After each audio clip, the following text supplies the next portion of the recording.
kajian kita Sahih Bukhari. Kita masuk ke Kitabul Iman, Kitab Al-Iman yang akan berbicara tentang masalah seputar keimanan. Bismillahirrahmanirrahim. Bab qaulin Nabi sallallahu alaihi wasallam bunyal Islamu ala khamsin. Bab sabda Nabi sallallahu alaihi wasallam bahwa Islam dibangun di atas 5. Kemudian beliau menterjemahkan atau mendefinisikan apa itu iman. Beliau berkata, wa huwa qaulun wa fi'lun wa yazid wa yanqus. Iman adalah ucapan dan perbuatan, bertambah dan berkurang. Di sini Imam Bukhari menjelaskan tentang definisi Ahlus Sunnah wal Jamaah, dan inilah memang definisi yang diyakini oleh Imam Bukhari dan seluruh ulama Ahlus Sunnah wal Jamaah, bahwa iman itu qaulun wa amal, ucapan dan perbuatan. Kata-kata qaul, ucapan, masuk padanya ucapan hati dan ucapan lisan. Apa itu ucapan hati? Ucapan hati itu tasdiq, kata para ulama. Membenarkan atau pembenaran terhadap semua yang dibawa oleh Rasulullah SAW. Pembenaran terhadap Al-Quran dan hadis Nabi SAW, dan bahwasanya agama ini hak, dan bahwasanya para rasul semuanya hak, dan bahwasanya semua yang dikabarkan oleh Nabi SAW dalam hadis-hadis yang sahih itu hak, dan itu pun juga kita bisa saksikan sendiri dengan mata kepala. Ternyata semua yang Nabi kabarkan berupa tanda-tanda hari kiamat ataupun yang lainnya hak, dan itu terjadi. Subhanallah. Ini menunjukkan akan kebenaran risalah Islam, risalah Al-Quranul Karim. Qaulun, yaitu ucapan. Ucapan hati sudah kita sebutkan bahwa yang dimaksud dengan ucapan hati adalah tasdiq, yaitu pembenaran dengan hati. Adapun ucapan dengan lisan yaitu mengucapkan syahadat la ilaha illallah Muhammadur Rasulullah bagi mereka yang non-muslim yang ingin menjadi seorang muslim. Maka dia harus mengucapkan 2 kalimat syahadat. Tidak cukup hanya sebatas meyakini kebenaran Islam, tapi ia tidak mau mengucapkan 2 kalimat syahadat. Sebuah contoh misalnya paman Rasulullah Abu Talib. Dia membenarkan Islam. Dia meyakini kebenaran Islam. Akan tetapi Abu Talib tidak mau mengucapkan la ilaha illallah. Imam Bukhari dan Muslim meriwayatkan dalam sahihnya bahwa ketika Abu Talib dalam sakaratul maut, ketika hendak meninggal dunia, Rasulullah SAW datang dan berkata, ya am, hai paman, qul la ilaha illallah, kalimatan uhajju laka biha indallah. Katakan la ilaha illallah, dengan kalimat itu aku akan bela kamu di sisi Allah, hai paman. Tapi sementara Abu Jahal berkata, atarghab an millati Abdul Muttalib, apakah kamu membenci agama ayahmu Abdul Muttalib? Sementara Rasulullah mengulangi, Abu Jahal pun mengulangi. Akhirnya ia pun meninggal dalam keadaan tidak mau mengucapkan la ilaha illallah. Padahal Abu Talib meyakini kebenaran Islam. Akan tetapi itu tidak bermanfaat. Sebatas meyakini tapi tidak mau mengucapkan 2 kalimat syahadat, tidak menjadikan dia sebagai seorang muslim. Kemudian ya akhi azakumullah wa iyyakum,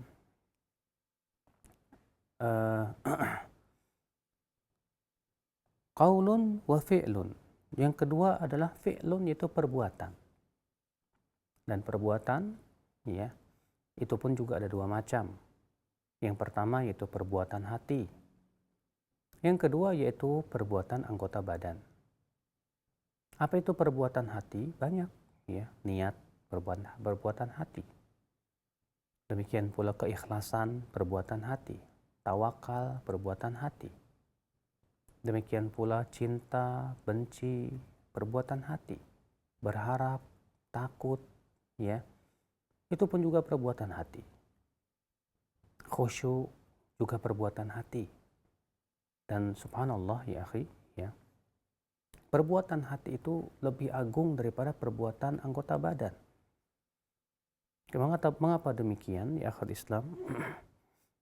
Karena ya perbuatan hati itu rata-rata adalah amalan yang besar yang akan memberikan kekuatan pada anggota badan untuk mengamalkan amalan Islam. Seperti halnya rasa cinta yang merupakan motor penggerak kehidupan. Ya, manusia tidak akan bisa hidup tanpa cinta. Manusia mau makan karena adanya cinta kepada makanan. Manusia mau menikah karena adanya cinta kepada lawan jenis. Demikian pula cinta kepada anak-anak. Rasa cinta itulah yang menggerakkan dia untuk meraih apa yang dia inginkan. Semakin besar rasa cintanya, semakin semangat kepadanya. Iya. Orang yang sangat cinta kepada harta, dia akan sangat semangat mencari harta. Orang yang sangat cinta kepada kedudukan, dia akan sangat semangat mencari kedudukan.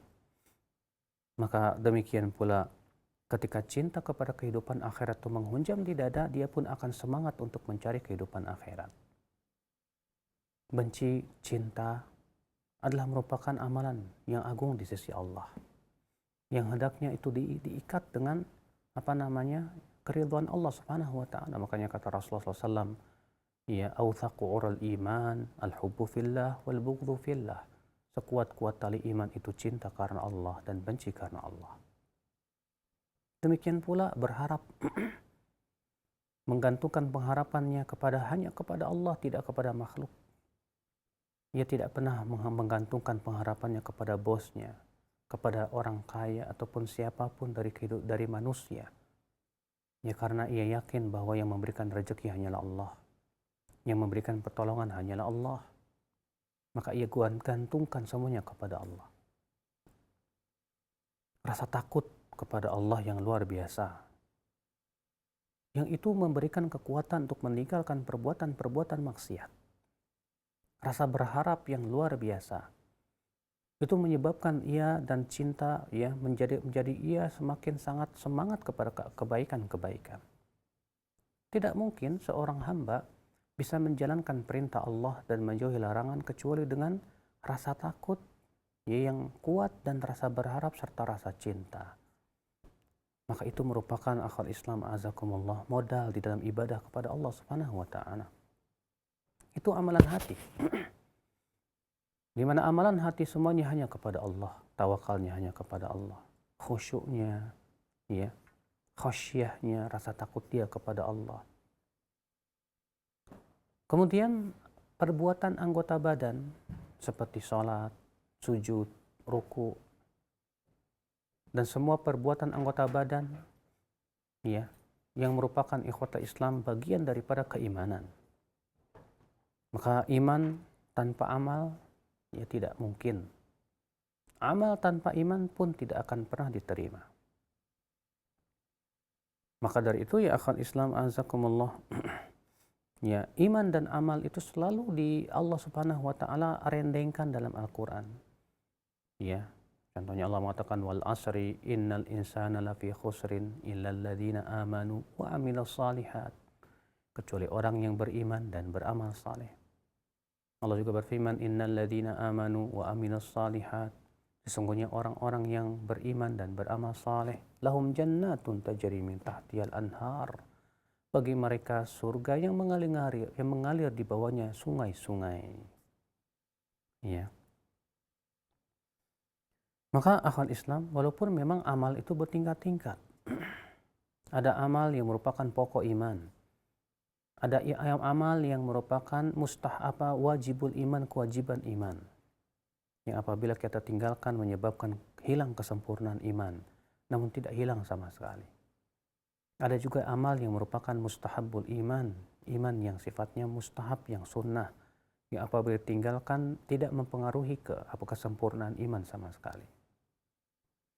Ikhwata Islam azakumullah wa iyyakum. Kemudian kata Imam Bukhari setelah menyebutkan bahwa iman itu adalah ucapan dan perbuatan yang mencakup ucapan hati dan ucapan lisan, perbuatan hati dan perbuatan anggota badan. Beliau mengatakan wa yazidu wa yanqus.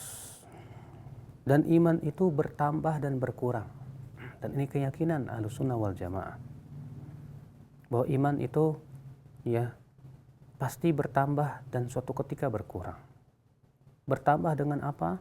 Dengan menaati Allah Subhanahu wa taala. Berkurang dengan apa? Berkurang dengan menaati syaitan. Seorang hamba semakin taat, semakin bertambah keimanannya. Semakin menaati syaitan, semakin berkurang keimanannya. Ya akhal Islam, azakumullah wa yakum. Kemudian beliau membawakan dalil-dalil yang menunjukkan akan iman itu bertambah. Beliau berkata, liyazdadu imanan ma'a imanihim. Allah berfirman, agar bertambahlah iman mereka bersama keimanan mereka. Allah juga berfirman, wazidanahum huda. Dan kami tambahkan mereka hidayah. Apabila hidayah itu ditambahkan, itu menunjukkan iman bertambah. Allah juga berfirman, wa yazidullahu alladhina tadau huda. Dan Allah akan tambahkan bagi orang-orang yang mendapat hidayah itu petunjuk dan hidayah. Allah juga berfirman, walladzina tadau zadahum hudan wa atahum taqwahum. Dan orang-orang yang mendapat hidayah, Allah akan tambahkan hidayah kepada mereka. Dan Allah berikan kepada mereka ketakwaan. Allah juga berfirman, wa yazdadal ladzina amanu imana. Maka orang-orang yang beriman itu semakin bertambah keimanannya. Allah juga berfirman, ayyukum zadatu hadhihi imana fa ammal ladzina amanu fazadathum imana. Siapakah di antara kalian yang bertambah keimanannya dengan diturunkannya ayat-ayat ini? Adapun orang-orang yang beriman, bertambah keimanan mereka. Allah juga berfirman, fakhshawhum fazadahum imana. Takutlah kalian kepada pasukan orang-orang musyrikin itu. Namun ternyata bertambah keimanan mereka dengan hal-hal seperti itu. Allah juga berfirman, wa ma zadahum illa imanan wa taslima. Dan tidak menambah mereka kecuali keimanan dan taslim, yaitu ketundukan dan kepatuhan. Ayat-ayat ini menunjukkan bahwa iman itu bertambah. Lalu mana ayat yang menunjukkan bahwa iman itu berkurang? Memang kalau kita perhatikan, kita tidak mendapatkan satupun ayat yang menyebutkan tentang iman itu berkurang. Namun kata para ulama, sebuah konsekuensi bahwa setiap yang bertambah pasti berkurang. Iya. Adapun dalam hadis Nabi SAW yang menunjukkan iman berkurang, diantaranya hadis bahwa Rasulullah SAW bersabda, ma ra'aitu naqisati aqlin wa din. Adhabu lilubi rajulil hazim min ihdakun. Aku tidak pernah melihat ada orang yang kurang akal dan agamanya yang bisa menghilangkan akal pikiran seorang laki-laki yang kuat dari para wanita. Di situ Nabi SAW mengatakan kurang agamanya. Kenapa kurang agamanya? Kata Rasulullah, karena wanita haid apabila sedang haid tidak boleh sholat, tidak boleh berpuasa. Ikhwatul iman, azakumullah wa iyyakum. Dan secara kenyataan pun yang kita rasakan, iman itu bertambah dan berkurang. Terkadang di satu saat kita semangat untuk melakukan amalan saleh. Tapi terkadang juga kita kurang semangat. Terkadang kita kuat untuk meninggalkan maksiat. Tapi terkadang kita pun juga terbawa oleh angin maksiat. Bukankah itu menunjukkan bahwa iman itu bertambah dan berkurang? Naam ya akhul Islam, azakumullah wa iyyakum. Nah, kita sebagai seorang mukmin, yang kita pikirkan adalah bagaimana supaya iman itu tidak berkurang terus, tidak erosi terus, tidak turun terus. Tapi kita berpikir bagaimana iman itu bisa bertambah dan bertambah. Bagaimana caranya? Ya tentu agar iman kita bertambah, yang pertama yaitu dengan semakin mengenal Allah Subhanahu wa taala. Mengenal nama-namanya, mengenal sifat-sifatnya, mengenal bagaimana kerasnya azab Allah Subhanahu wa taala. Kemudian yang kedua, kita berusaha untuk beramal soleh, bertaqarrub kepada Allah dengan sholat, baik sholat wajib, sholat sunnah, dengan puasa, baik puasa wajib maupun puasa sunnah, baik sedekah, baik yang wajib maupun yang sunnah, bersilaturahim, demikian pula berbuat baik kepada tetangga, demikian pula amalan-amalan soleh lain yang banyak yang dianjurkan oleh Islam. Maka pada waktu itu ya akhal Islam, azakumullah wa iyyakum, itu yang akan bisa menambah keimanan kita kepada Allah Rabbul Izzati wal Jalal. Sementara yang bisa mengurangi keimanan kita adalah maksiat kepada Allah. Karena seorang hamba yang berbuat maksiat, maka hatinya akan lemah, imannya pun akan lemah. Di saat itu, ya, dia akan mudah jatuh kepada maksiat-maksiat berikutnya. Maka dari itu ya akhi, ya, iman bertambah dan berkurang. Dan siapa yang mengatakan bahwa iman itu bertambah dan berkurang, maka ia telah keluar dari pemikiran murji'ah dari awal sampai akhir, kata Ibnu Mubarak rahimahullah. Karena orang-orang murji'ah mengatakan, ya, bahwasanya iman itu tidak bertambah dan tidak berkurang. Ya, dan bahwasanya amal itu tidak termasuk iman, kata mereka. Sehingga menurut orang-orang murji'ah, orang yang berbuat maksiat tidak mengurangi keimanannya. Dan ketaatan itu, kata mereka, tidak menambah keimanannya. Karena menurut orang murji'ah, ya, yang namanya iman itu hanya satu. Dia tidak bertambah dan tidak berkurang. Dan kata mereka, amal tidak termasuk iman. Karena sehingga menurut mereka, zikir kita, baca Quran kita, sholat kita, zakat kita, puasa kita tidak menambah keimanan. Kata mereka, karena amal tidak termasuk iman. Sehingga konsekuensinya, kata mereka, iman pun tidak bertambah dan tidak berkurang. Maksiat kita kepada Allah berupa judi, zina, arak, dan yang lainnya, katanya tidak mengurangi keimanan. Jadi iman itu tetap sempurna, kata menurut mereka. Ini orang-orang murji'ah, akhi. Ya, pemikiran murji'ah ini sangat berbahaya sekali. Karena dengan seperti itu sama saja mengatakan apa bedanya, kata mereka, keimanan Abu Bakar dengan keimanan tokoh munafik. Karena orang-orang murji'ah mengatakan iman itu cukup yang ada di hati. Sebagian mereka mengatakan iman itu cukup yang ada di lisan. Karena murji'ah itu terbagi menjadi 3 golongan, ya. Golongan yang pertama mengatakan bahwa iman adalah ucapan dengan lisan.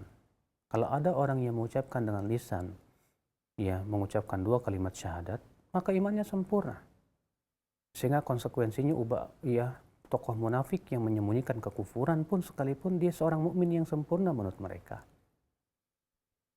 Sebagian lagi kaum murji'ah mengatakan iman itu keyakinan dengan hati. Ya. Walaupun tidak diucapkan dengan lisan, yang penting meyakini dengan hati, maka imannya sempurna. Sehingga akhirnya mereka mengatakan iblis itu mukmin yang sempurna, karena ia beriman kepada Allah sebetulnya. Iya. Dan ini pendapat yang sangat-sangat, ya, bertabrakan dengan Al-Quran dan hadis Nabi SAW. Yang ketiga yaitu fuqahaul murji'ah. Yaitu murji'ah dari kalangan para fuqaha, dan ini adalah murji'ahnya Abu Hanifah. Semoga Allah mengampuni dosa-dosa beliau.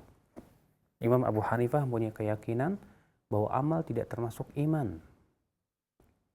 Sehingga ya, mereka mengatakan bahwa amal itu hanya sebatas ucapan dan keyakinan. Adapun iman tidak termasuk, ya, amal tidak termasuk iman. Ini jelas pendapat yang batil. Ya, bertabrakan dengan ijma' para sahabat Nabi SAW, para tabi'in dan tabi'un tabi'in.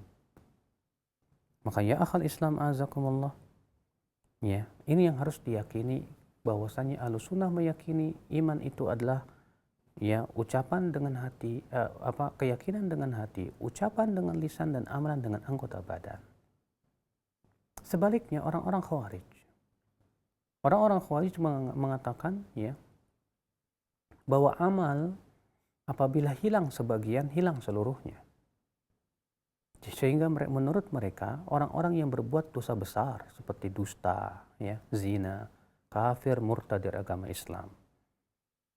Sehingga mereka mengkafirkan orang-orang yang melakukan dosa-dosa besar, ya akhwal Islam azakumullah wa iyyakum. Dan ini adalah, ya, pendapat yang sangat bertabrakan dengan hadis Nabi SAW juga. Ya. Demikian pula orang Khawarij mengatakan bahwa iman itu tidak bertambah dan tidak berkurang. Makanya Murji'ah dan Khawarij itu mirip, ya, dari sisi bahwa iman tidak bertambah dan tidak berkurang. Namun dalam aplikasinya berbeda. Menurut Murji'ah, Apabila ada sebagian iman, ada seluruhnya. Sedangkan Khawarij mengatakan apabila hilang sebagian iman, hilang seluruhnya. Sedangkan Ahlus Sunnah wal Jamaah mengatakan apabila iman ada sebagian, belum tentu ada semuanya. Dan apabila hilang sebagian, tidak pula berkonsekuensi hilang seluruhnya. Nah, akal Islam azakumullah wa iyyakum. Maka ya akhi azakumullah, tentu yang paling selamat dalam hal ini adalah keyakinan Ahlus Sunnah wal Jamaah. Karena itu yang ditujukan oleh dalil-dalil dari Al-Quran dan hadis Nabi SAW. Ya, bahwa pelaku maksiat, ya dosa besar, itu tidaklah kafir selama dia punya keyakinan bahwa itu adalah merupakan dosa yang Allah haramkan dan bahwa dirinya telah berbuat maksiat kepada Allah. Ya, contoh misalnya hadis Nabi SAW, yakhruju minan nar man qala la ilaha illallah wa fi qalbihi mithqala dzarratin min khardalin min iman. Ya, akan keluar dari api neraka orang yang mengucapkan la ilaha illallah, sementara di dalam hatinya ada sebesar biji sawi dari keimanan. Rasulullah mengatakan akan keluar dari api neraka. Itu menunjukkan bahwa pelaku dosa besar ya tidak kafir. Ya, sebab orang kafir, orang yang tidak mau beriman kepada Allah sampai wafatnya, konsekuensinya ia akan kekal dalam api neraka. Ikhwatul Islam azakumullah wa iyyakum. Kemudian beliau menyebutkan tentang konsekuensi-konsekuensi iman. Beliau berkata, wal hubbu fillah wal bughdhu fillah minal iman. Cinta karena Allah dan benci karena Allah termasuk keimanan. Nah, ya akhi, cinta karena Allah dan benci karena Allah perkara yang penting, akhi. Karena terkadang cinta kita ini masih karena dunia. Cinta karena dia satu partai. Cinta karena dia satu organisasi. Cinta karena dia satu kepentingan dengan kita. Adapun yang tidak sesuai dengan kepentingan kita atau yang tidak separtai dengan kita, maka kita benci dia. Orang yang tidak seorganisasi dengan kita, kita benci dia. Maka ini namanya cinta karena dunia, bukan karena Allah sama sekali. Sementara kita cinta harus karena Allah, di jalan Allah.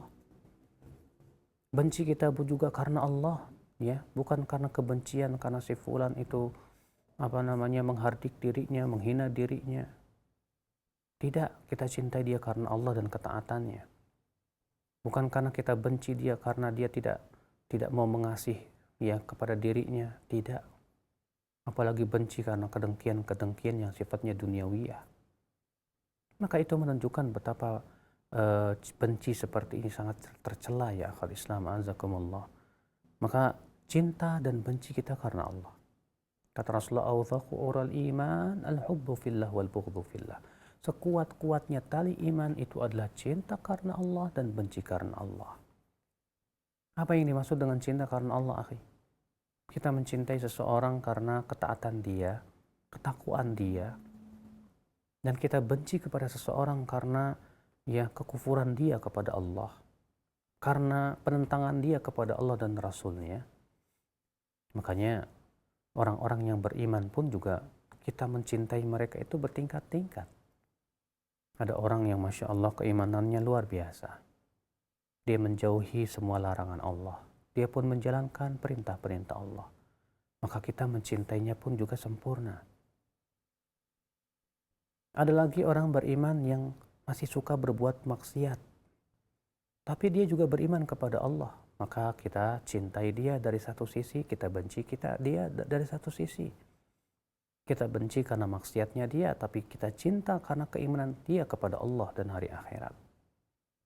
Ya tentunya ya kadar kecintaan dan kebencian kita disesuaikan dengan keimanan dan kemaksiatan dia. Adapun orang yang tidak beriman kepada Allah, tidak boleh dalam hati kita ada rasa cinta. Kita harus benci dia. Maksudnya cinta di sini cinta yang bersifat syar'i ya. Karena cinta itu ada dua macam. Ada cinta yang sifatnya fitrah dan tabiat. Contoh misalnya kita cinta kepada orang tua, ya. Cinta kepada orang yang berbuat baik kepada kita. Maka ini ya cinta yang sifatnya fitrah. Ya. kita mencintai orang tua kita yang tidak beriman kepada Allah, itu fitrah. Sebagai seorang anak dimanapun juga pasti akan cinta kepada orang tuanya. Tapi kalau cinta itu berhubungan dengan din, agama, artinya kita ridho dengan agamanya, nah ini yang tidak diperkenankan ya akhwal Islam azakumullah wa iyyakum. Iya. Maka cinta kita karena Allah. Benci kita pun karena Allah. Bukan karena nilai dunia. Sementara kita di zaman ini banyak sekali cinta-cintanya bukan karena Allah lagi. Ya, cinta karena syahwat, cinta karena uang, cinta karena kedudukan, cinta karena dan yang lainnya dari urusan dunia. Semua cinta-cinta karena dunia itu tidak akan bermanfaat di sisi Allah. Allah berfirman, al-akhillau yawma idzin ba'duhum li ba'din aduwwun illal muttaqin. Dan orang-orang yang saling berkasih sayang karena dunia, nanti pada hari kiamat itu nanti akan menjadi musuh satu sama lainnya, kata Allah. Kecuali orang-orang yang bertakwa, yang imannya karena Allah, cintanya karena Allah, bencinya karena Allah. Ikhwatul Islam azakumullah wa iyyakum. Dan cinta karena Allah ini bisa kita usahakan dengan cara apa? Ya, dengan cara beramal saleh. Karena kita mencintai seseorang karena Allah. Berarti karena keimanan dia, karena ketakwaan dia. Dan tanda bahwa cinta kita karena Allah, cinta kita tidak berkurang ketika orang tersebut tidak memberikan apapun kepada kita. Tapi ketika kita berkurang di saat dia tidak memberikan apapun kepada kita, itu tanda bahwa memang cinta kita bukan karena Allah. Ikhwata Islam azakumullah wa iyyakum. Wa kataba Umar bin Abdul Aziz ila Adi bin Adi. Dan Umar bin Abdul Aziz menulis surat kepada Adi bin Adi, kata Imam Bukhari, ya. Inna lil iman wa fara'idha wa syara'i'a wa hududan wa sunana. Sesungguhnya iman itu, kata beliau, ya, memiliki kewajiban-kewajiban, syariat-syariat, batasan-batasan dan sunnah-sunnah. Jadi iman itu ada yang sifatnya faraid, wajib, dan syariat-syariat, demikian pula ada yang sifatnya batasan dan ada yang sifatnya sunnah-sunnah. Masya Allah, ikhwatul Islam azakumullah wa iyyakum. Karena memang iman itu bercabang-cabang. Dan Rasulullah mengabarkan bahwasanya iman itu ada 60 lebih cabang.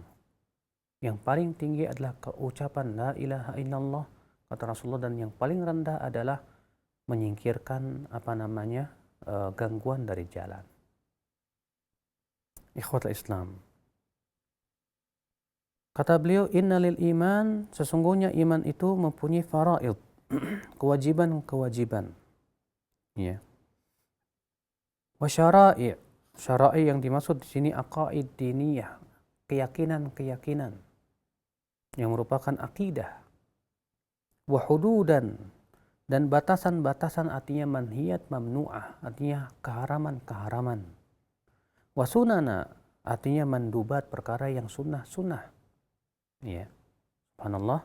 Berarti di sini ya Umar bin Abdul Aziz membagi iman itu menjadi perkara yang sifatnya wajib, kemudian akidah yang merupakan pokok, ya, larangan, demikian pula yang sifatnya sunnah. Dan itu sudah kita pernah sebutkan bahwa iman itu menjadi 3 macam, ya. Pokok iman, kemudian wajib iman, dan sunnahnya iman. Di mana pokok iman itu adalah iman yang pokok, yang apabila kehilangan akan hilang iman dan tidak lagi disebut muslim.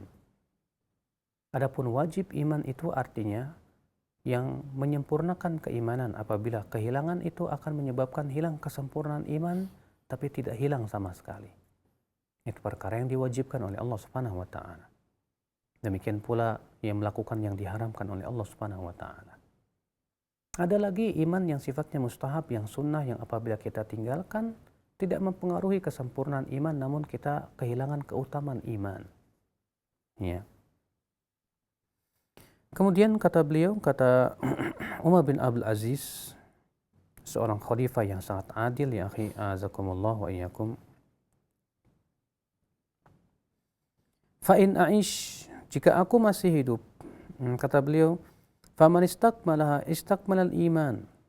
Siapa yang menyempurnakan ini semua berupa akidah, kewajiban, keharaman, meninggalkan keharaman dan yang sunnah-sunnah, maka akan sempurna keimanan.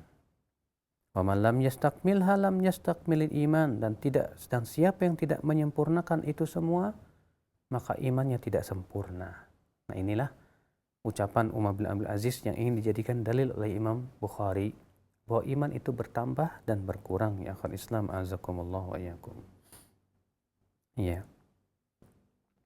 Wa qala Ibrahim alaihissalam, berkata Nabi Ibrahim dalam Al-Qur'an, masih berkata perkataan Umar bin Abdul Aziz, fa in aish fa saubayyinuha lakum hatta ta'malu biha.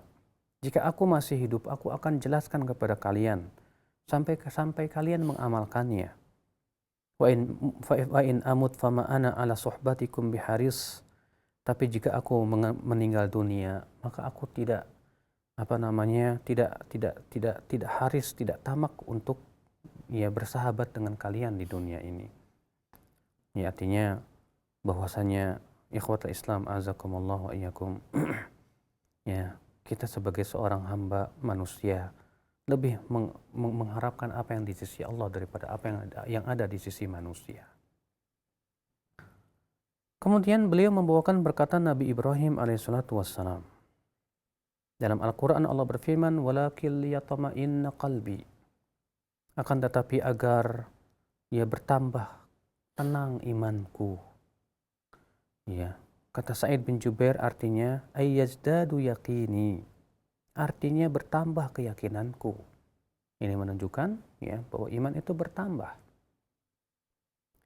Wa qala Mu'adz bin Jabal, dan berkata Mu'adz bin Jabal, seorang sahabat Nabi, "Ijlis bina nu'minu sa'ah." Ayolah kita duduk di sini untuk beriman sesaat. Maksudnya beramal. Di sini Mu'adz bin Jabal mengatakan bahwa amal atau zikir itu adalah merupakan iman. Ya, karena menyebutkan nu'minu sa'ah. Ya, kita beriman sebentar atau sesaat. Maksudnya beramal. Karena amal termasuk iman sebagaimana itu keyakinan Ahlussunnah wal Jamaah. Dan dalam riwayat disebutkan di riwayat tersebut oleh Imam Ahmad juga dan Imam Abu Bakar, dengan sanad yang sahih kepada Aswad bin Bilal, ia berkata, Mu'adz bin Jabal berkata kepadaku, "Ijlis bina nu'minu sa'ah." Ayo duduk, kita beriman sesaat. Dan dalam satu riwayat yang lain adalah Mu'adz bin Jabal berkata kepada seseorang, "Ijlis bina nu'minu sa'ah." Ayo kita duduk untuk beriman sebentar. Fayajlisani fayadhkuranillahi ta'ala wa yahmadanihi. Maka keduanya pun duduk dan keduanya berzikir kepada Allah dan memujinya. Namun ingat, tidak menunjukkan bahwa mereka berzikir itu dengan satu suara, dengan dibimbing dan dipimpin satu orang, tidak. Masing-masing mengucapkan zikir, masing-masing memuji Allah Subhanahu wa taala. Ikhwatul Islam azakumullah wa iyyakum. Kata Al-Hafidz Ibnu Rajab, Ibnu Hajar, wa wajhu dilalah minhu zahirah, li'annahu la yuhmal ala asl al-iman likauni kana mu'minan wa ayyu mu'min, wa innama yuhmal ala iradatin annahu yazdadu imanan bi dzikrillah ta'ala. Bahwa makna hadis ini tidak menunjukkan artinya ayo kita beriman sesaat, maksudnya kita meyakini kepada Allah sesaat setelah itu tidak beriman, tidak. Akan tetapi yang dimaksud dengan ini adalah kita beramal, agar bertambah keimanan kita, ya akhal Islam azakumullah wa iyyakum. Kemudian beliau membawakan perkataan Ibnu Mas'ud, al-yaqinu al-imanu kulluh. Keyakinan itu adalah iman seluruhnya. Di mana memang tanpa keyakinan bagaimana akan disebut seseorang itu beriman, ya akhi? Justru intisari daripada keyakinan itu adalah keimanan. Keimanan adalah keyakinan kepada Allah. Orang yang mengatakan saya beriman tapi saya tidak yakin, bagaimana akan disebut dengan orang yang beriman? Ikhwatul Islam azakumullah wa iyyakum.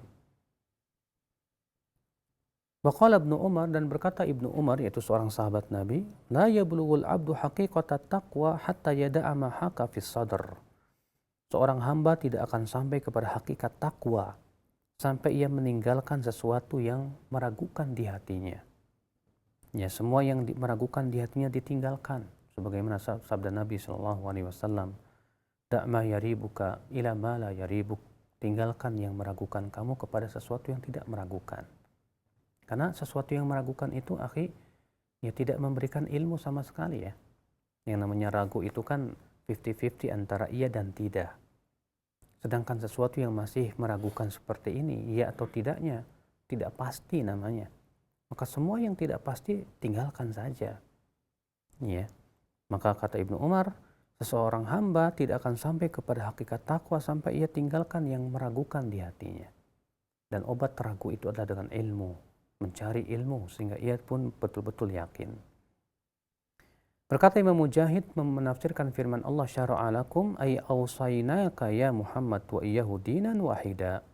Artinya kami wasiatkan kepada engkau hai Muhammad dan ia agama yang satu, yaitu agama tauhid. Ya.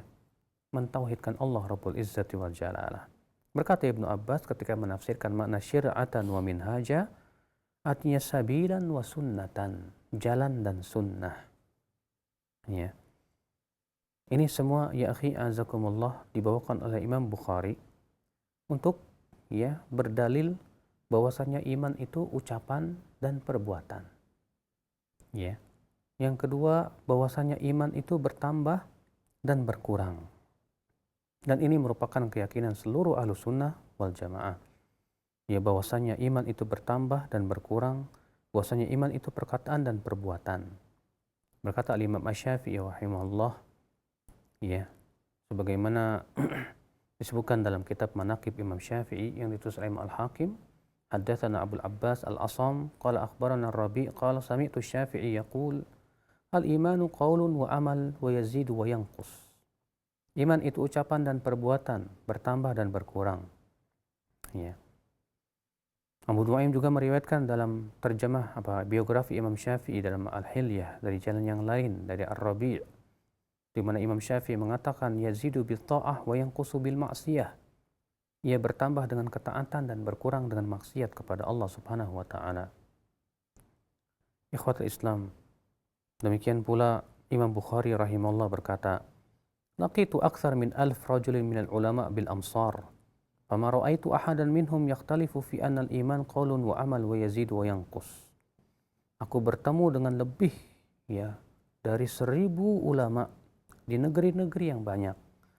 Maka aku tidak pernah melihat mereka berselisih bahwa iman itu adalah perkataan dan perbuatan bertambah dan berkurang. Ya, inilah keyakinan Ahlussunnah wal Jamaah. Wallahu alam. Saya kira cukup dan insya Allah kita akan lanjutkan ya pada pertemuan yang akan datang tentang hadis berikutnya yang akan kita bahas. Nah, mungkin ikhlas Islam azakumullah, pendengar dan pemirsa Raja dimanapun Anda berada, pembahasan kitab iman, pembahasan kitab Sahih Bukhari, mudah-mudahan apa yang beliau sampaikan bermanfaat bagi kita semua. Baik, untuk selanjutnya kami buka sesi interaktif, sesi soal jawab. Bagi Anda yang ingin bertanya langsung, silahkan Anda bisa menghubungi kami di layanan telepon dari 021 823 6543 atau di layanan pesan singkat ya di 0813 1777 6543 atau di nomor yang lainnya di 0819 896543. Baik, kesempatan pertama kami berikan di layanan telepon. Silakan ya di 021 823 6543. Halo. Halo, assalamualaikum. Waalaikumsalam warahmatullahi wabarakatuh. Dengan siapa di mana, Pak? Assalamualaikum, Ustaz. Waalaikumsalam Iya. warahmatullahi wabarakatuh. Dengan siapa di mana, Pak? Silakan, Pak. Dengan Abu Arum, Ustaz, di perjalanan. Silakan. Iya, silakan. Tadi mengenai pemaparan Ustaz untuk Abu Hanifah yang termasuk golongan Murji'ah yang ketiga ya Ustaz, kalau nggak salah. Betul. Itu apakah itu bisa disimpulkan kalau Abu Hanifah itu bukan ahlu sunnah gitu Ustaz ya? Apaan? Iya. Pertama Pak, ya, bahwa Ya. mungkin ditutup saja ya. Bahwasannya seorang mujtahid apabila ia berijtihad, ya, kemudian ia salah, ia mendapatkan satu pahala. Dan Imam Abu Hanifah dalam hal ini sudah berijtihad dan tujuan beliau adalah mengikuti kebenaran. Iya. Maka untuk mengatakan bahwa Imam Abu Hanifah bukan termasuk Ahlus Sunnah pun juga, ya, saya belum mendapatkan ulama yang mengatakan demikian. Betul, dalam satu masalah ini Abu Hanifah dinyatakan salah, tidak sesuai dengan keyakinan Ahlus Sunnah wal Jamaah. Tapi apakah karena itu kemudian kita langsung keluarkan Abu Hanifah dari Ahlus Sunnah? Yang zahir wallahu alam kita tidak keluarkan sama sekali. Ya, karena kata Syekh Saleh Suhaimi, seseorang yang mentaksis, ya, mempijakan dirinya di atas akidah Ahlussunnah wal Jamaah dan pokok-pokok sunnah. Kemudian ada salah satu perkara yang tidak sesuai dengan sunnah, tidak menyebabkan akhirnya ia dikeluarkan dari Ahlussunnah wal Jamaah. Ya, namun kita katakan Abu Hanifah dalam hal ini salah, tidak sesuai dengan keyakinan Ahlussunnah wal Jamaah. Ya, maka semoga Allah memaafkan beliau, dan insya Allah orang yang berijtihad kemudian ia salah dalam ijtihadnya, ia diberikan pahala 1. Wallahu a'lam. Jazakallahu khairan atas jawaban Ustaz. Ya, demikian untuk penanya yaitu Abu Arum di perjalanan. Dan selanjutnya yang kedua masih di layanan telepon. Silakan di 0218236543. Nah, halo. Halo, Assalamualaikum. Waalaikumsalam warahmatullahi wabarakatuh. Dengan Ibu siapa, di mana Ibu? Salmina dari Cibinong. Silakan Ibu Salmina. Pak Ustadz, boleh nggak saya membenci karena kekasaran seorang atau orang itu mau ngebunuh saya? Boleh nggak itu termasuk nggak benci karena Allah? Iya. Baik, Ibu. Cukup ya Ibu ya. Terus merusak jiwa seseorang gitu dengan kekasaran, kearoganan dia, ketemperamenan. Baik. Atas jawabannya saya ucapkan terima kasih. Assalamualaikum. Waalaikumsalam warahmatullahi wabarakatuh. Sikap kasar, sikap arogan itu termasuk perkara yang tidak disukai oleh syariah. Iya. Nabi SAW bersabda, Innallaha yubghidhu kulla ja'dhariyyin jawad.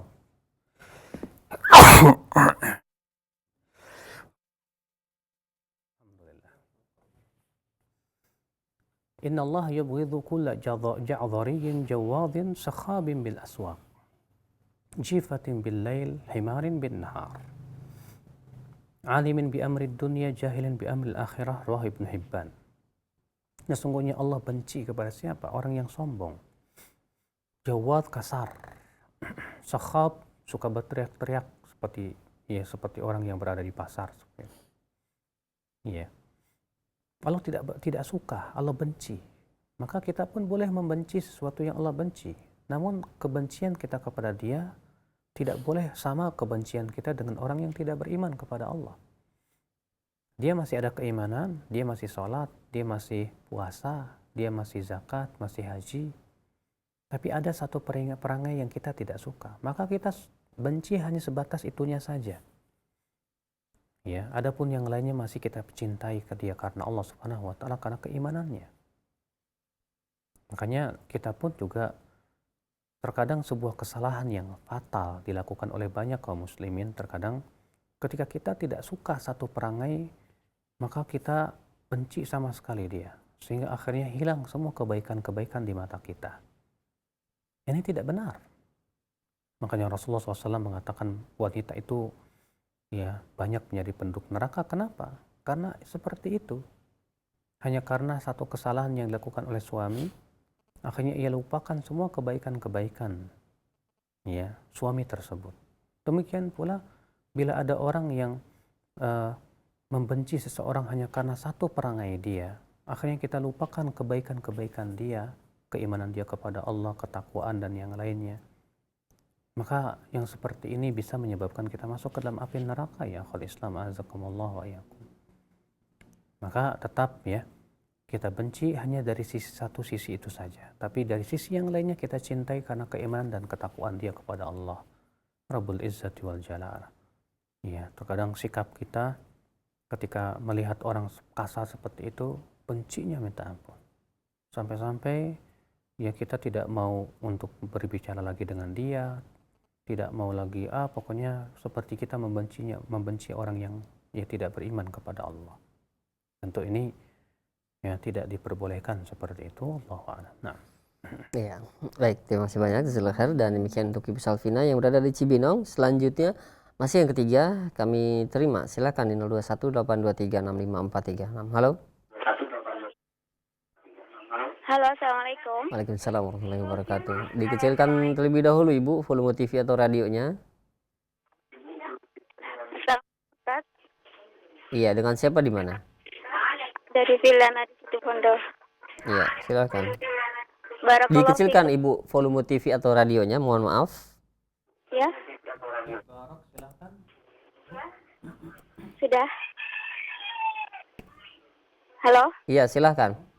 Ya, assalamualaikum Ustaz. Waalaikumsalam warahmatullahi wabarakatuh. Ini anak mau tanya, bagaimana kalau ada misalnya ada orang yang mau berkorban tapi orangnya itu tidak mengerjakan sholat gitu Ustaz, diterima pandasa panda korbannya itu Ustaz. Mohon penjelasan, syukron. Jazakumullah khair. Assalamualaikum warahmatullahi wabarakatuh. Waalaikumsalam warahmatullahi wabarakatuh. Terjadi perselisihan para ulama tentang orang yang tidak sholat.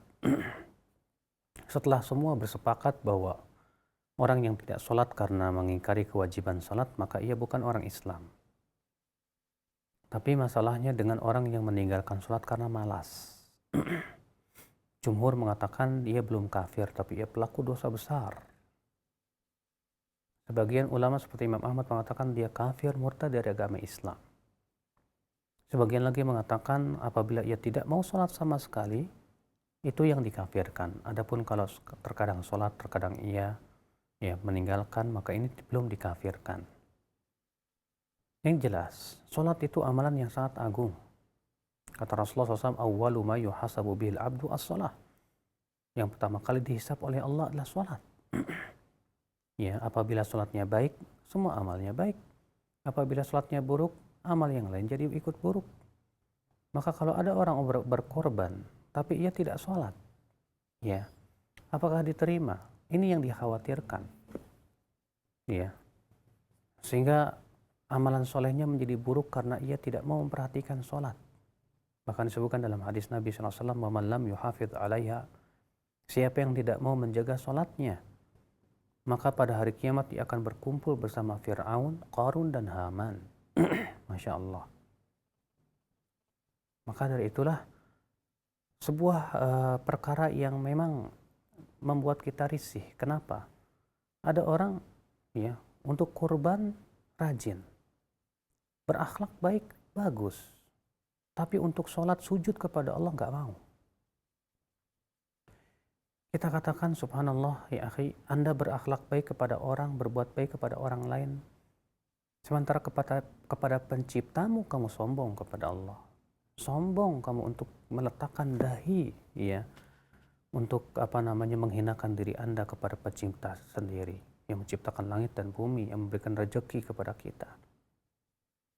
Makanya subhanallah ikhwatul Islam, Al-Imam Ibnu Qayyim dalam kitab Fawaidul Fawaid mengatakan bahwa melakukan perbuatan maksiat itu tidak meninggalkan perintah lebih berat daripada meninggalkan melakukan maksiat. Kenapa? Karena biasanya orang yang melakukan maksiat itu karena syahwat dan terdorong oleh hawa nafsu. Sedangkan orang yang meninggalkan perintah rata-rata karena kesombongan yang ada di hatinya. Iblis tidak mau melakukan perintah Allah untuk sujud kepada Adam. Kenapa? Karena kesombongan. Dan orang yang tidak mau sholat, bahkan untuk disuruh sholat, ya enggan. Itu karena kesombongan sebetulnya di hati dia kepada Allah Subhanahu wa Ta'ala. Maka dari itu, kita nasihati orang tersebut. Kita katakan, akhi, sholat itu jauh lebih agung daripada berkorban. Sholat itu merupakan rukun Islam nomor 2 setelah syahadat la ilaha illallah. Maka hendaknya dia menjaga sholatnya. Dan itu yang lebih diperhatikan daripada amal ibadah yang disebut dengan korban. Tetap memang berkorban bagus, amal ibadah yang besar pahalanya. Tapi kemudian jangan sampai kemudian kita mendahulukan yang tidak lebih utama, tapi justru meninggalkan yang lebih utama. Wallahu a'lam. Demikian untuk Ibu Syirina di situ Bondo. Dan selanjutnya Kami akan beralih terlebih dahulu di pertanyaan layanan pesan singkat. Nah, ada pertanyaan. Ya, Assalamualaikum warahmatullahi wabarakatuh. Ya Ustaz, jika seseorang pernah melakukan dosa besar, apakah harus ditegakkan kepadanya had? Kemanakah harus meminta dilaksanakannya had tersebut? Bila negara kita tidak menerapkannya, apakah harus hijrah dan berusaha meminta kepada negara yang berlandaskan Islam?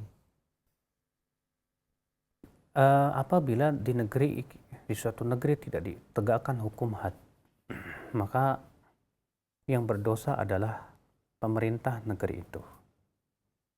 Adapun kita yang telah jatuh kepada perbuatan dosa yang mengharuskan hukuman had, cukup bertaubat kepada Allah saja. Sebab ya, penegakan hukuman had pun juga itu dilaksanakan apabila telah disampaikan kepada qadhi.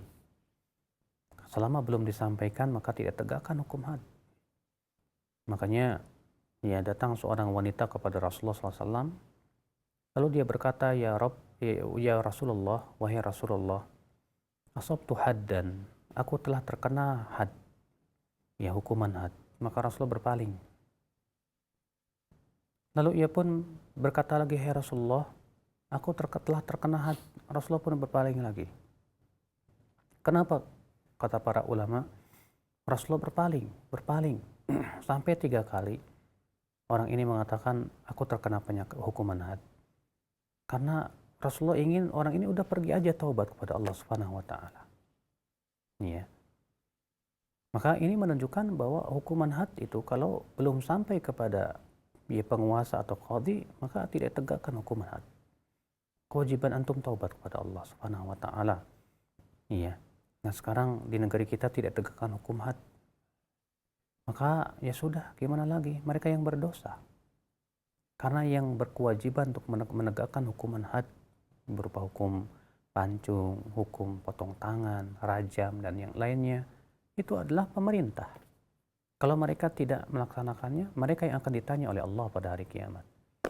Ya, kenapa kalian tidak melaksanakannya? Itu tanggung jawab mereka. Adapun kita rakyat, ya, karena itu bukan kewajiban kita, ya bagaimana lagi? Kewajiban kita taubat dengan taubat yang nasuh. Wallahu a'lam. Nah.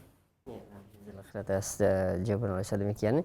Dan selanjutnya ada pertanyaan dari seorang bapak. Ya Ustaz, saya seorang pegawai bank, namun saya alhamdulillah rajin melaksanakan sholat dan ibadah yang lainnya.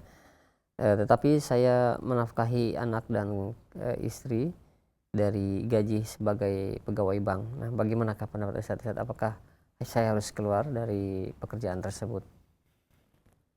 Bertakwalah kepada Allah. Janganlah memberikan makan anak dan istri dengan ya hasil yang tidak halal. Ya, bekerja di bank yang sifatnya ribawi dan konvensional telah difatwakan oleh seluruh ulama di dunia ini, ya termasuk MUI juga, alhamdulillah, bahwa itu pekerjaan yang tidak halal. Kewajiban antum adalah takutlah kepada Allah, memberi makan anak dan istri dengan yang diharamkan oleh Allah. Mungkin untuk istri, karena memang kewajiban suamilah yang mencarikan nafkah, itu menjadi sesuatu yang tidak dosa karena itu darurat bagi istri. Bagi anak pun demikian, bagi antum yang mencarikan untuk anak dan istri sesuatu yang haram, antum yang akan menanggung dosanya di hadapan Allah Rabbul Izzati wal Jalalah. Apa antum merasa takut tidak kebagian rezeki dari Allah? Apa antum ragu kalau Allah yang memberikan rezeki kepada antum? Apakah antum menyaksikan firman Allah, "Wa may yattaqillaha yaj'al lahu makhraja wa yarzuqhu min haitsu la yahtasib." Siapa yang bertakwa kepada Allah, Allah akan berikan jalan keluar, dan Allah akan berikan rezeki dari arah yang tidak disangka-sangka.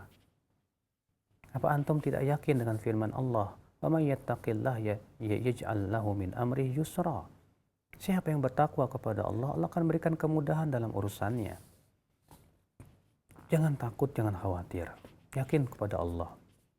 Kalau antum tinggalkan perbuatan ataupun penghasilan antum yang tidak halal tersebut, insya Allah, Allah akan berikan ganti yang lebih baik. Hanya butuh kesabaran saja insya Allah. Iya. Mungkin di saat antum sudah keluar, antum rada pusing, gak apa-apa. Setahun, 2 tahun untuk mencari nafkah. Tapi yakinlah, yakin. Iya, bahwasanya janji Allah itu pasti benar. Dan bahwasanya Allah yang memberikan rezeki kepada kita. Tanyakan mereka-mereka yang keluar dari bank. Ya, dari pekerjaan yang tidak halal itu. Tanyakan kepada mereka. Ya. Dan mereka alhamdulillah sudah berusaha, apakah mereka tidak diberikan rezeki oleh Allah? Ingat, lan tamuta nafsun, kata Rasulullah, hatta yastawfiya rizqah. Jiwa tidak akan mati sampai rezekinya sempurna. Kalau rezekinya sudah selesai, sudah habis, mati. Kewajiban kita adalah yakin, ya, kalau kita meninggalkan sesuatu karena Allah, Allah akan ganti dengan yang lebih baik. Sebagaimana sabda Rasulullah SAW, man taraka syai'an lillah, awwadahullahu khairum min. Siapa yang meninggalkan sesuatu karena Allah, Allah akan gantikan dengan yang lebih baik. Yang lebih baik di mata Allah. Ya. Nah, yakinlah ya akhi, bertakwalah antum kepada Allah. Kuatkan hati, ketakwaan. Berbicaralah baik-baik dengan istri, dan supaya istri pun juga mau menerima untuk memakan rezeki yang halal, yang dihalalkan oleh Allah Subhanahu wa taala. Allahu a'lam. Ya, nah, jazakallahu khairan atas jawaban Ustaz. Demikian yang bertanya, dan selanjutnya ada pertanyaan dari Firman yang berada di Sinjai. Ya Ustaz, alhamdulillah anak sudah mengenal sunnah kurang lebih dari 2 tahun melalui ustadz-ustadz yang berceramah di TV Roja dan televisi yang lain. Yang ingin saya tanyakan, di sini saya bertemu dengan seorang ustadz yang mengaku Ahlus Sunnah wal Jamaah. Ustadz itu bertanya kepada saya, antum belajar di mana sehingga antum mendapatkan hidayah? Ana jawab bahwa ana mendapatkan hidayah melalui TV Roja. Dan ternyata Ustadz itu bilang TV Roja memang dakwah salaf, tapi penyimpangannya itu menghalalkan video dan foto. Nah, bagaimana Kak Ustadz? Apakah benar seperti itu? Dan sebenarnya hukum foto dan video tersebut seperti apa? Jazakumullahu khairan katsiran. Iya. Ya, inilah ya fenomena kurangnya keluasan dada dalam menerima permasalahan-permasalahan yang diikhtilafkan oleh para ulama.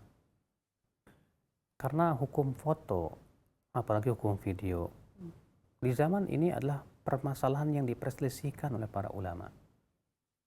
Syekh Utsaimin mengatakan foto boleh. Ya, dan banyak ulama juga di zaman ini mengatakan foto boleh, seperti ya Syekh Dr. Hussein Al-Syeikh, Qadhi Kota Madinah, mengatakan boleh. Demikian pula Dr. Umar Bazmul, ya, Muhammad Bazmul mengatakan juga boleh. Dan banyak ulama juga boleh di zaman sekarang dengan alasan bahwa foto itu bukan menggambar. Kenapa? Karena dia hanya sebatas mengambil aslinya saja, lalu menyimpannya dalam sebuah kanvas. Ya. Sedangkan gambar itu adalah merupakan goresan-goresan yang kita gambar. Sedangkan foto hanya mengambil aslinya saja, mengambil, selesai, bagaikan cermin. Sebagaimana halnya cermin pun demikian. Iya. Dan ini pendapat Syekh Utsaimin. Sementara sebagian ulama seperti Syekh Albani, Syekh bin Baz, Syekh Fauzan mengatakan tidak boleh. Maka hal seperti ini masalah ijtihadiyah. Ya. Nah, kenyataan yang ada adalah sebagian penuntut ilmu memaksakan pendapatnya. Pokoknya pendapatnya yang hak, yang lainnya batil. Yang tidak sesuai dengan pendapatnya, maka itu sesat. Subhanallah. Maka ini tidak layak ya dilakukan oleh seorang penuntut ilmu. Karena ini masalah ijtihadiyah yang tidak ada nasnya. Masalah video pun juga, bahkan Syekh Fauzan yang mengharamkan foto saja, untuk masalah video beliau membolehkan. Bahkan Syekh Fauzan berkali-kali keluar di televisi, pada televisi video. Ya. Syekh bin Baz juga berkali-kali keluar di televisi, padahal beliau mengharamkan foto. Padahal video, yang namanya video itu terdiri daripada foto-foto yang sangat kecil, yang sangat banyak sekali. Makanya orang yang mengharamkan foto, ya, tapi kemudian mengharamkan video, sebetulnya ini juga perlu kita tinjau ulang, karena video itu hakikatnya adalah foto-foto yang sangat kecil, yang banyak, ya. Kemudian ia bergerak dengan sangat cepat sehingga ia bergerak. Maka dari itu ya saya lebih condong kepada pendapat bahwa foto itu boleh. Walaupun demikian kita berusaha untuk meninggalkan hal-hal yang tidak bermanfaat. Iya. Kalau untuk sesuatu yang sifatnya dibutuhkan silahkan. Namun yang menjadi permasalahan adalah sebagian dada penuntut ilmu itu begitu sempit untuk menerima ya ikhtilaf yang sifat ijtihadiyah. Sehingga akhirnya ya menurut apa yang dia kuatkan itulah yang sebuah kebenaran mutlak yang harus diterima oleh setiap orang. Padahal dalam masalah ikhtilaf ijtihadiyah ya seperti yang dikatakan oleh Imam Ahmad bin Hanbal dan yang lain dan dinukil juga oleh Al-Imam ya dalam kitab Al-Adabu Syar'iyyah ya bahwa masalah-masalah yang seperti ini tidak boleh kita saling memaksakan pendapat. Apalagi untuk menuduh pelakunya sebagai sesat. La haula wala quwata illa billah. Maka orang seperti ini ya akhi azakallah wa iyyakum justru akan menyeret dirinya kepada memecah belah kaum muslimin. Tak layak ya seorang penuntut ilmu untuk kemudian bersikap demikian. Wallahu a'lam. Nah. Ya, jazakallahu khairan atas jawabannya. Demikian untuk yang bertanya. Dan selanjutnya kami beralih kembali, silakan di layanan line telepon ya di 0218236543. Halo. Silakan. Halo, Assalamualaikum. Waalaikumsalam warahmatullahi wabarakatuh. Iya, dengan siapa di mana, Pak? Ustaz mau nanya, Ustaz. Iya, dengan siapa dulu, Pak? Dengan Pak Rosidin di Brebes, maaf, Pak. Iya, silakan, Pak. Begini, Ustaz. Amalan apa yang menjadikan kita bisa masuk surga tanpa hisab gitu, Ustaz? Iya, Pak. Itu aja, Ustaz. Terima kasih. Baik. Assalamualaikum warahmatullahi wabarakatuh. Waalaikumsalam warahmatullahi wabarakatuh. Disebutkan dalam hadis Abdullah bin Amr bin Al-As yang dikutip oleh Imam Bukhari dan Muslim, Rasul kita yang mulia alaihi salatu wassalam bersabda, "Uridat alayyal umam, fara'aitu nabiyyan wa ma'ahu rahtun, wa firatin ruhaitun, wa nabiyyan wa ma'ahu rajulun wa rajulan, wa nabiyyan wa laysa ma'ahu ahad. Idh uridat alayya sawadul azim, fadhanantu annaha ummati faqila li innaha Musa wa qaumuh. Thumma uridat alayya sawadul azim, faqila li innaha ummatuk wa fihim 70,000 yadkhuluna al-jannata bighairi hisab wal adab." Kata Rasulullah SAW, aku diperlihatkan oleh Allah umat-umat pada hari kiamat. Maka aku melihat ada seorang nabi yang diikuti suatu kaum. Ada lagi nabi yang diikuti satu atau dua orang saja. Dan ada lagi nabi yang tidak mempunyai pengikut sama sekali. Kemudian diperlihatkan kepadaku ya suatu jumlah yang besar. Dan aku menyangka itu umatku. Lalu dikatakan kepadaku itu adalah Musa dan kaumnya. Kemudian diperlihatkan kepadaku lagi jumlah lain yang besar. Lalu dikatakan kepadaku itu adalah umatmu. Dan pada umatku itu ada 70,000 orang yang masuk surga tanpa hisab dan azab. Kemudian Rasul pun masuk ke dalam rumahnya. Ya, apa yang terjadi? Fakhadhan nas. Lalu orang-orang pun berbincang-bintang di malam itu. Sebagian mengatakan, siapa mereka? Ya, yang bisa masuk surga tanpa hisab dan adab. Yang satu mengatakan mungkin mereka orang yang ya dilahirkan dalam Islam dan wafat dalam Islam. Sebagian mengatakan mungkin mereka orang-orang yang tidak pernah mempersekutukan Allah sedikit pun juga. Sebagian mengatakan mungkin mereka para sahabat Nabi SAW. Lalu kemudian Rasulullah SAW keesokan harinya keluar. Lalu para sahabat bertanya, ya Rasulullah, siapa mereka yang masuk surga tanpa hisab dan adab? Kata Rasulullah, humul ladzina la yastarqun, wa la yaktawun, wa la yatatayyarun, wa ala rabbihim yatawakkalun. Mereka itu orang-orang yang tidak minta diruqyah. Dan mereka ya tidak bertatayyur, tidak berobat dengan cara kai, itu besi yang dipanaskan. Dan mereka tidak bertatayur, itu menganggap sial dengan sesuatu. Dan mereka hanya bertawakal kepada Rabb mereka. Subhanallah. Ya, sifat orang yang masuk surga tanpa hisab dan azab, yang pertama, mereka tidak minta diruqyah. Meminta diruqyah, kata sebagian ulama, itu hukumnya makruh. Ini menunjukkan bahwa sesuatu yang makruh saja mereka tinggalkan, apalagi yang haram. Ya. Mereka juga tidak berobat dengan cara kai. Kai itu adalah besi yang dipanaskan, karena itu bisa merusak kulit. Ya. Kemudian juga mereka tidak menganggap sial dengan sesuatu, baik itu suara burung ataupun sesuatu. Ini dosa kecil, akhi. Maka dosa syirik-syirik kecil ini mereka tinggalkan semuanya. Dan mereka hanya bertawakal kepada Allah. Artinya, tauhid mereka sempurna. Mereka tinggalkan semua kesyirikan sekecil apapun. Bahkan sesuatu yang sifatnya makruh pun mereka tinggalkan, apalagi yang haram. Maka mereka lah yang masuk surga tanpa hisab dan azab. Nah sekarang menjadi pertanyaan, kita masuk tidak ya? Kadang kita masih suka ria, ingin dipuji orang, syirik kecil. Kadang kita masih suka ujub, ya, berbangga diri, syirik kecil. Terkadang kita masih sombong, ya, syirik kecil. Kadang ini saja sulit sekali untuk kita hilangkan dari hati kita. Sulit rasanya untuk masuk ke golongan orang yang masuk surga tanpa hisab dan adab. Ya, yang penting kita masuk surga lah, walaupun hanya dihisab, walaupun dihisab. Asal jangan diadab aja itu. Ya, asal jangan moto kita nggak apa-apa lah diadab, yang penting masuk surga. Ingat, adab api neraka sangat keras sekali ya.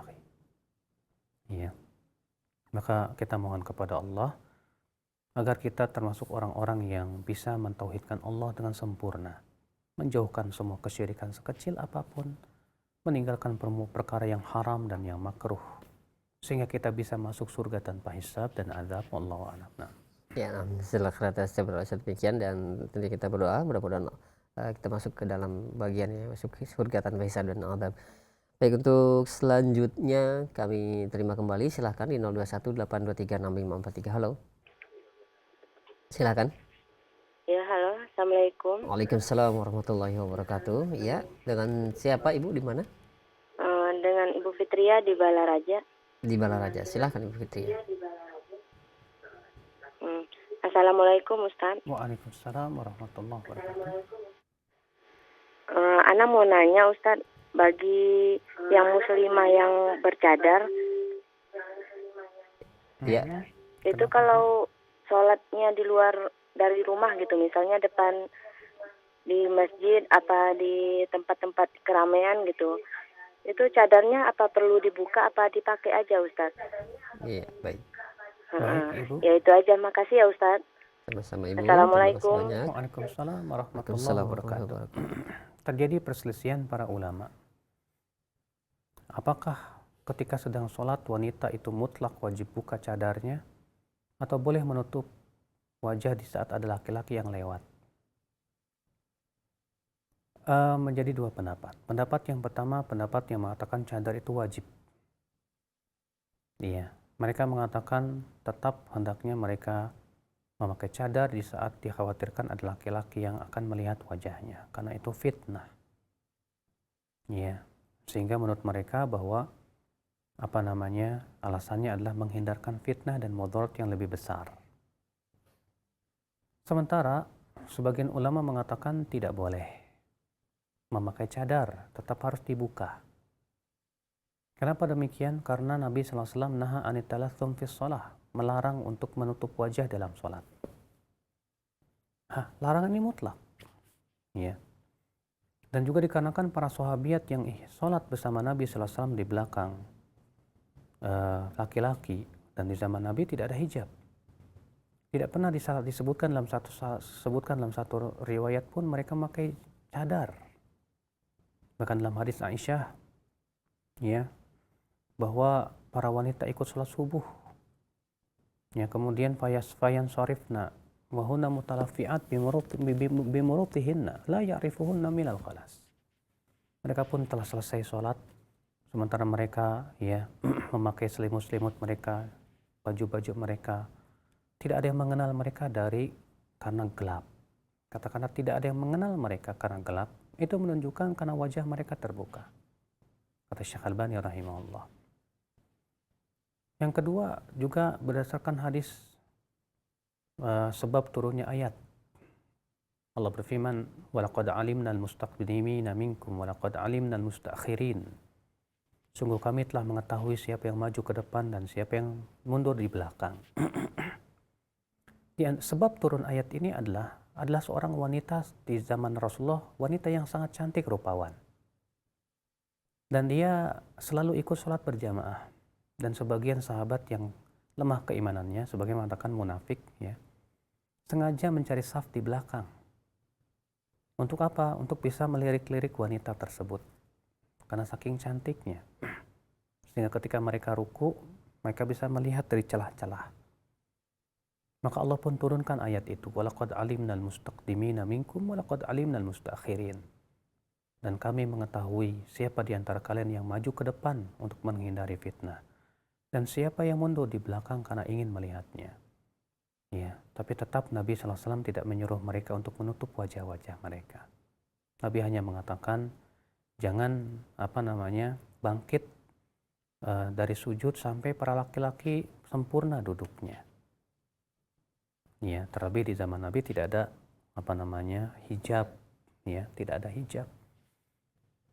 Kalau ditanya apakah Nabi mampu untuk membuatkan hijab? Mampu. Ya, tapi kenapa tidak memakaikan hijab? Karena darurat dari sisi apa? Karena wanita itu harus mengikuti makmum yang ada di depannya. Sementara suara imam belum tentu kedengaran ke belakang. Berarti imam wanita harus mengikuti yang ada di depannya. Kalau pakai hijab sama sekali, akan berakibat wanita tidak tahu apa gerakan imam. Apalagi di zaman Nabi tidak ada speaker. Ya akhwat Islam, azakumullah wa iyyakum. Ya. Nah, ini pernah terjadi juga pada suatu masjid yang perempuannya di atas. Ya, sehingga si perempuan tidak bisa melihat si imam. Apakah yang terjadi ketika si imam lupa di rakaat kedua tidak tahiyat awal, langsung berdiri? Akibatnya apa? Ya, dalam hadis Nabi SAW, apabila imam itu lupa di 2 rakaat untuk tahiyat, langsung berdiri dan telah sempurna berdirinya, tidak boleh duduk. Maka si imam tidak berduduk. Makmum laki-laki ikut. Sementara makmum wanita tahiyat. Karena ia tidak melihat imam. Ketika imam mengucapkan Allahu Akbar ruku, para wanita berdiri. Ketika imam berucap sami Allahu liman hamidah, kacau balau yang ada di atas. Dan ini mudharat, bisa merusak sholat. Ya. Makanya itu diantara hikmah kenapa di zaman Nabi tidak diadakan hijab. Ya, dan ini pernah saya tanyakan juga kepada Syekh Ali Hasan. Beliau tidak bisa menjawab itu pertanyaan saya. Beliau hanya mengatakan mungkin hijabnya yang tipis saja sehingga makmum wanita bisa melihat yang ada di depannya. Memang demikian harusnya. Iya. Si makmum wanita bisa melihat yang ada di depannya supaya apa? Mengikuti gerakan imam. Suatu saat misalnya mati listriknya, atau imamnya lupa tidak tahiyat awal, langsung berdiri misalnya. Si wanita tidak bisa melihat. Sehingga akhirnya berakibat fatal. Bahkan bisa membatalkan sholat-sholat mereka. Ya, wallahu a'lam, saya tambahkan sengaja itu karena itu juga dibutuhkan. Nah. Ya, jazakallahu khair atas jawaban Ustaz ya. Demikian untuk Ibu Fitriana di Balaraja. Ya, masih kami terima, silakan di layanan telepon 0218236543. Halo. Halo. Assalamualaikum Pak Ustaz. Waalaikumsalam warahmatullahi wabarakatuh. Dengan siapa di mana, Bapak? Dikecilkan Pak, mohon maaf ya. Untuk para telepon yang bisa terhubung, dikecilkan volume TV atau radionya. Dengan Bapak siapa di mana? Ya, halo, Suardi di Selayar. Iya, silakan Pak. Ya. Ini ada pertanyaan Ustaz. Iya, silakan Bapak. Ini anak-anakku malas Halo Bapak, mohon maaf ya, kami tidak dapat mendengar suara jelas dari Bapak karena ada pantulan suara dari TV atau radio Pak. Mohon dikecilkan sekali lagi Pak, mohon maaf.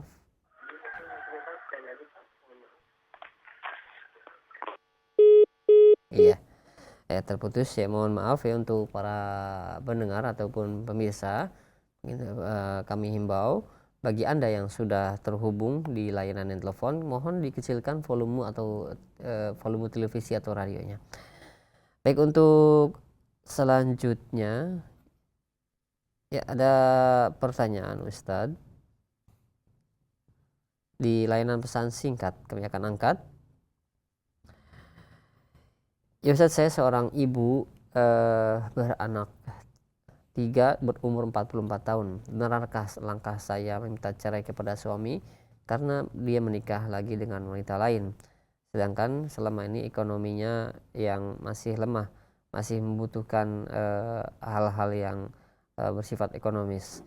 Nah, jika saya teruskan pernikahan ini, saya merasa tidak nyaman dan mengganggu kegiatan saya sehari-hari, termasuk ibadah saya pun terganggu. Nah, bagaimanakah Ustaz pendapatnya?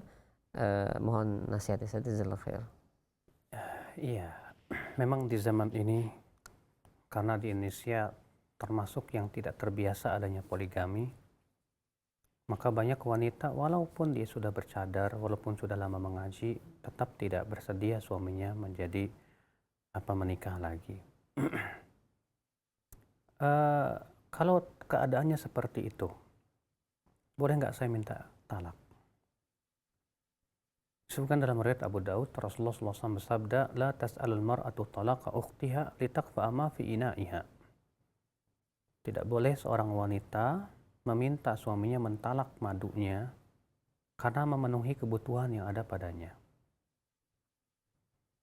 Kewajiban ibu adalah bersabar.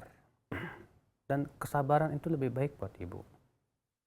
Dan pahala yang besar di sisi Allah Subhanahu wa taala, sebab ketika ibu minta talak kepada suami karena hal seperti itu adalah meminta talak bukan udzur syar'i.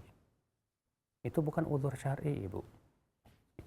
Dan kata Rasulullah, ayyuma imra'atin sa'alat at-talaq ya min zawjiha min ghairi ma ba'sin fa haramun 'alaihi raihatul jannah. Wanita mana saja yang minta talak, ya, wanita mana saja yang minta talak bukan dengan udzur syar'i, maka diharamkan ia untuk mencium bau surga. Nah, ini yang menjadi permasalahan. Perasaan ibu terkadang mengalahkan dalil. Ya.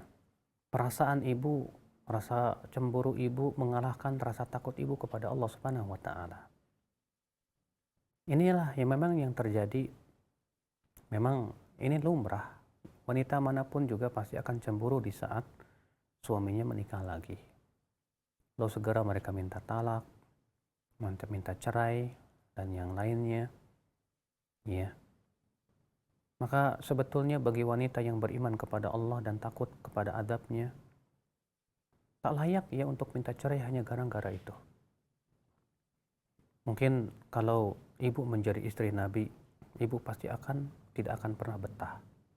Karena Nabi istrinya bukan hanya 2, bahkan 11. Para sahabat juga istrinya 4 rata-rata dan yang lainnya. Maka ibu merenunglah sedikit. Merenunglah tentang hakikat kehidupan, bahwa ibu hidup di dunia sebentar.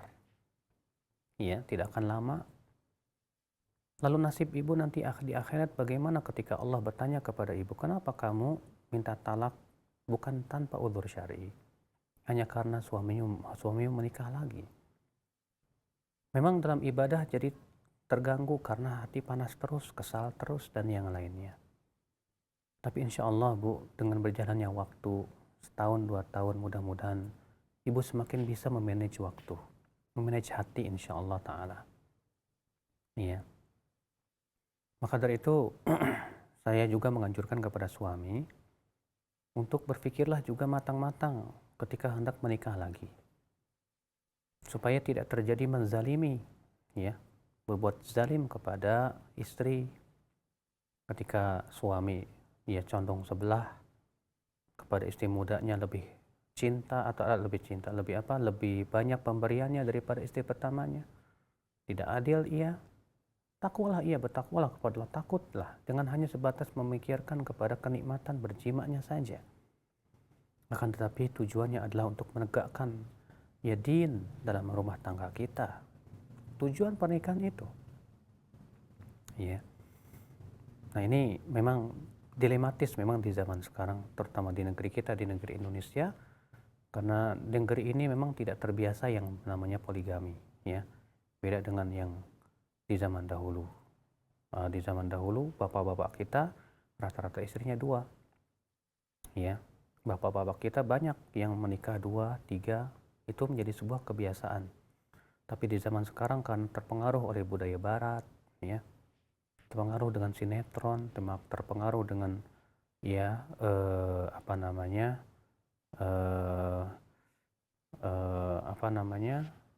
hal-hal yang